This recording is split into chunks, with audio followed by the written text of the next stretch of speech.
Hi,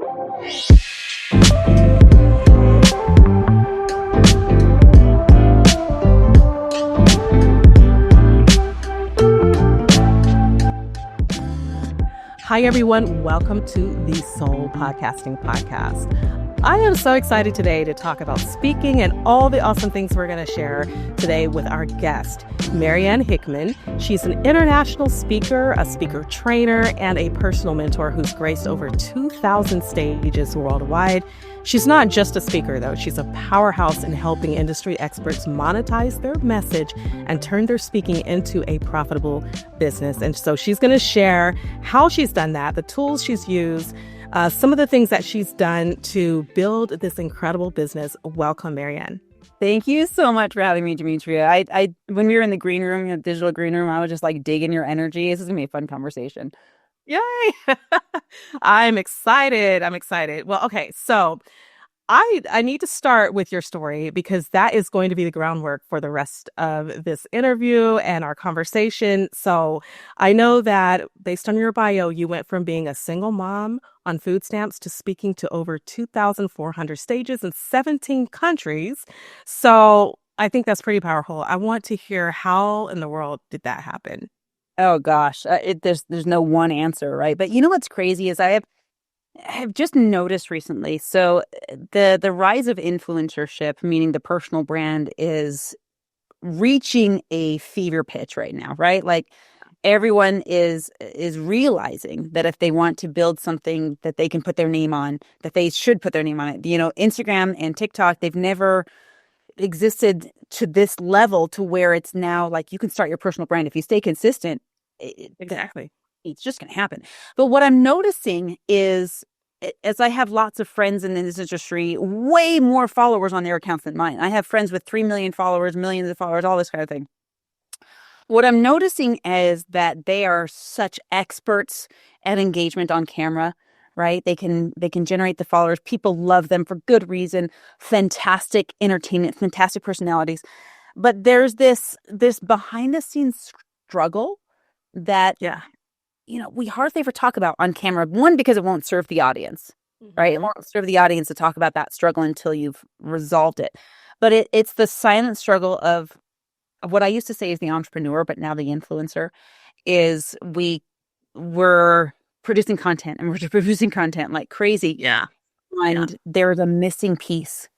Like, how is this going to pay me? I still need to keep the lights on. I still need to scan my family.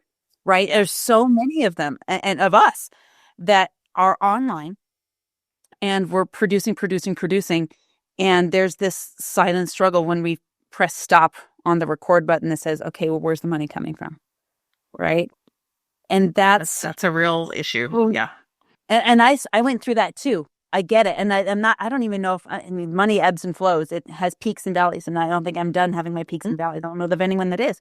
But, you know, there was this moment. I was actually, you know, kind of starting to speak on stages almost by accident. I went to enough seminars where they asked me to just MC. So that would be if I were to teach a principle, I would say just make yourself a known figure in a seminar that or in a series that you like. Mm-hmm. Started doing that, but I was on food stamps. Like I didn't teach financial freedom from the stage, so I didn't feel like I was out of integrity. But there was part of me, like, I'm on stage, I'm being seen. The audience is assuming that I have my financial house together, and I don't. And I feel almost guilty because I don't. And like, what if one of them saw me at the charity food bank? They'd be like, what are you doing here? And that was so, right. You know, like I almost felt embarrassed but grateful for the help at the same time. And there was this moment, I'm driving on the freeway, and I don't know about you, but I have conversations with God in my car all the time when I'm driving, right? Yeah. And that's when you're all alone and you can talk. Exactly. That's when we're raw and real.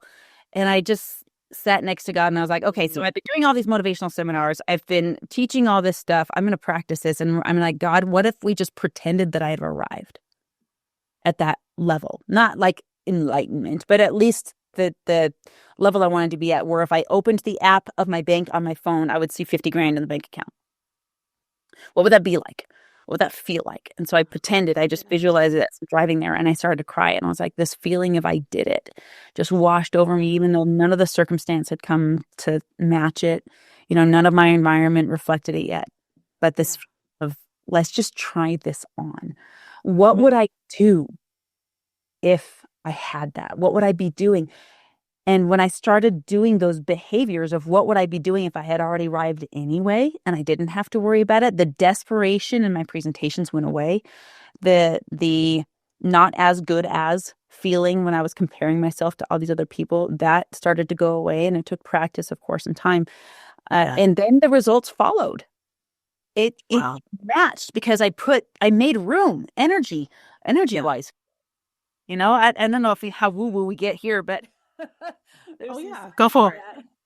Go for it. Yeah. We have to visualize, imagine, and because that's what we have our brains and our imaginations for a reason. So we may as well put it to use and put it to work for our benefit. And I love that you made space for your future and what you wanted to see, because your reality didn't match up with where you wanted to be, but you paved the way for that through your imagination and talking to the Lord, talking to God, like just letting him do that for you, right? And that's amazing. Dirty. That's good. That's awesome. I love that you were able to get there. But I'm sure it wasn't an overnight. It was something that took some time but at what point did you realize that this could be not only healing for you, but just for others as well? Because I know when you're going on stages, you're doing more than just speaking. You are speaking that energy, the same energy that you just talked about for yourself. You're delivering that to your audience. So kind of what was your turning point when you knew, okay, this is it, and I'm going to help so many people. I'm coming out of what I was in before. I'm coming out of that stage. I'm moving to the next level. I'm going to keep going and keep helping people. I love that question because it brings up a topic that I have recently been focused on, and that's the difference between a speaker and a facilitator. A speaker gets up there, and a speaker can have ego, right? And we can get up there and be all about the limelight and all about me and how cool I am. And I'm sure you've seen speakers that do that. They're a dime a dozen, right? A facilitator is something different. If you look at I think the etymology of the word, I hope I said that word right, but the breakdown of the sounds right. Yeah, it sounds fancy. Facilitator, facile in French means to make easy or to be easy. So a facilitator is there to make something easy for somebody else. I'm here to make things easier for you than they were for me. And I remember when I was, in the circuit of speaking, I was teaching a class on public speaking, and we were teaching our students how to run their own kind of a mini seminar or workshop, and get up on stage and tell your story. And we had taught them about the signature keynote, how to craft it, because when you give your signature keynote, it can either appear as a laundry list of traumas that you're not healed from yet, which doesn't help anybody, or it can be like, hey, here's my story. Here's what I did to walk out of that story. And these are the steps that I've seen work. So I'm going to give them to you right now so you can do them. And we had this one student of ours who said, okay, I'm going to take this. I'm going to run with it. I'm going to do my own event. And she started her own event. And at that event, following our system, she made $19,000. And I was like, okay, I just got goosebumps. And now I'm curious. Right? How in the world? This is real. It's working. It's not just theory that works for me. It can be duplicated. It can be replicated. And I had a small part, not for my self-ego purposes. I don't need that. But it just is proof to me that what I'm doing is worthwhile because it's working. That was like, okay, yes, let's go. Yeah. Wow. That's amazing. In one day, probably not even an hour, maybe an hour and a half. I don't know how long her speaking was. That call to action's so fast. I don't even think it's fair to say a day, though, because we look at it like that, right? When we're in the audience, I remember sitting at an event in Salt Lake. I'm at the Salt Palace, and 700 people in the room. The speaker does their call to action. Half of the room goes up, and they go to the back. and they buy a $300 DVD set. That's how it tells how old I am, right? We're selling DVDs and CDs at this point. Uh-huh. I was like, okay, I'm doing the math. 350 times $300 a pop is a lot of money. And it Yeah. seems like it's just a small window, but if you look at the backstage, it took probably 6 months to prepare for that event. It took how many years of development, story, and keynote to get to that moment. Yeah. But you're right that consistency, it's not overnight, but it can come to a boiling point that all of that work, and it pays off when you know how to put all the pieces in.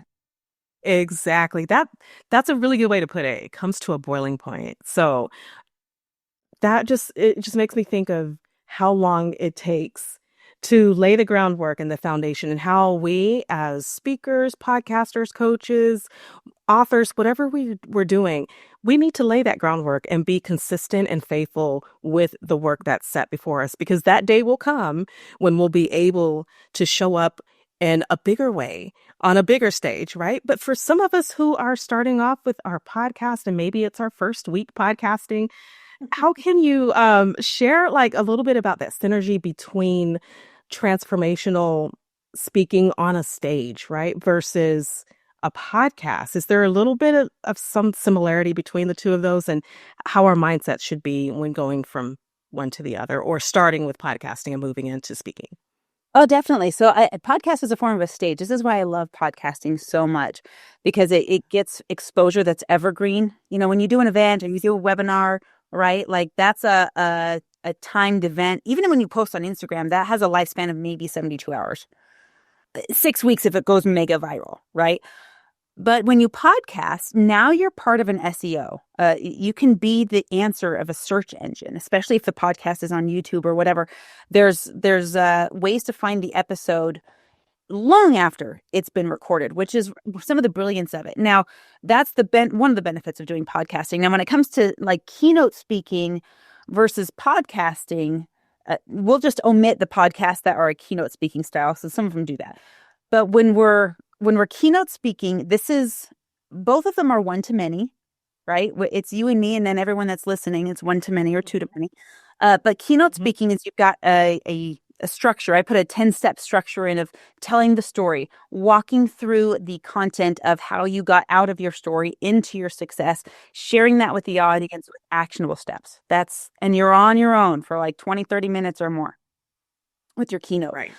Podcasts are so fun because you can do the same thing. I shared my story already. Check. If I were to share takeaways, I've already started to do that. Of stay consistent, do these things. Check. But the podcasts are so fun because you get these curveballs in interview style or just conversations that you don't prepare for. And I believe there's a place for podcasting before you keynote, because it will help you, because you'll get repetitive questions that you're like, oh, maybe I should put this on my keynote because I get asked this all the time. Right. And then while you're keynoting, you should still be podcasting, because God, I mean, the networking, I'm sure you've experienced this. I have met some of the most incredible people like you. Like our energies were like, this is cool. Podcasting. Like I've met, I went to an event with my daughter. It was like a teen entrepreneur event. She put up a booth, she started a company. It was really cool. Anyway, so I went to that event, but I made it a point to introduce myself to the venue owner, the building owner. And I was like, hey, thanks for letting us come here. This is really cool. Can I have you on my podcast? Because you're in the event space and I would love to talk to you about that. And I had him on. Yeah. And then he's asked me to speak at every single one of his gatherings since then, which has been amazing. And I'm very grateful. But the friendships that I've developed since then have just been like, there's no other way I could have met these people. So, I mean, as far as comparison and all that, I would just say do it all, because you never know who you're going to bless. You might bless someone on a podcast that would never go to an event. So get on as many stages as you can. Yeah. Yeah. Work that podcasting. And I love that you said podcasting is a stage. And then do you have any, like, just a couple of tips, advice for podcasters who want to take their signature story make it into that like high converting keynote stage talk? Maybe 1 or 2 or 3 tips that you have, just how can they go from podcasting to that stage? Absolutely. So there's different ways to acquire stages, right? And that's, as far as acquiring stages, if you're looking at acquiring stages and you're having difficulty, just start your own. Just make your own stage, do your own webinar, do your own one-day workshop or one-day summit, and then you can go pitch yourself to other stages. But don't worry about that until you start getting the experience on your own. As far as developing your keynote, there is a formula that if you watch keynotes, you'll be able to pick it out. And I'll give you I call it 10 steps, but I'll break it down simplify it into 4. So the first step is to connect with your audience, because it's not about you, it's about them. They are the rock stars of the event. Number 2 is to tell your story, but you only have permission to tell your story if it's from a place of scars, not open wounds. I don't want to talk about it if it's still gaping and I haven't figured it out yet, because then it's a trauma laundry list. You know, we're not there. I want to tell you how I got this scar and how it healed. Okay. And then I'm going to give, this is number 3, give the audience something they can do before they're done listening to you. Right? So if you're listening to this podcast and you want to get on more stages, we can talk about what you can do before the podcast is over, so that before you go to bed tonight, you're going to get on more stages. Right? Yeah. Then the last thing you do is end from the heart. We want to end with a unified mission, a unified collected purpose. This something that we can authentically say, we are in this together. And this is why I'm doing what I'm doing. I'm raising 6 kids on this planet, and it is a messed up place to be. And my goal in doing all of this is to, first of all, take care of my children, but then put the microphone up to more speakers whose messages I can get behind, because I need to infect this world with things I can support. And those are the people that I want to see get on stages. I love what you just said.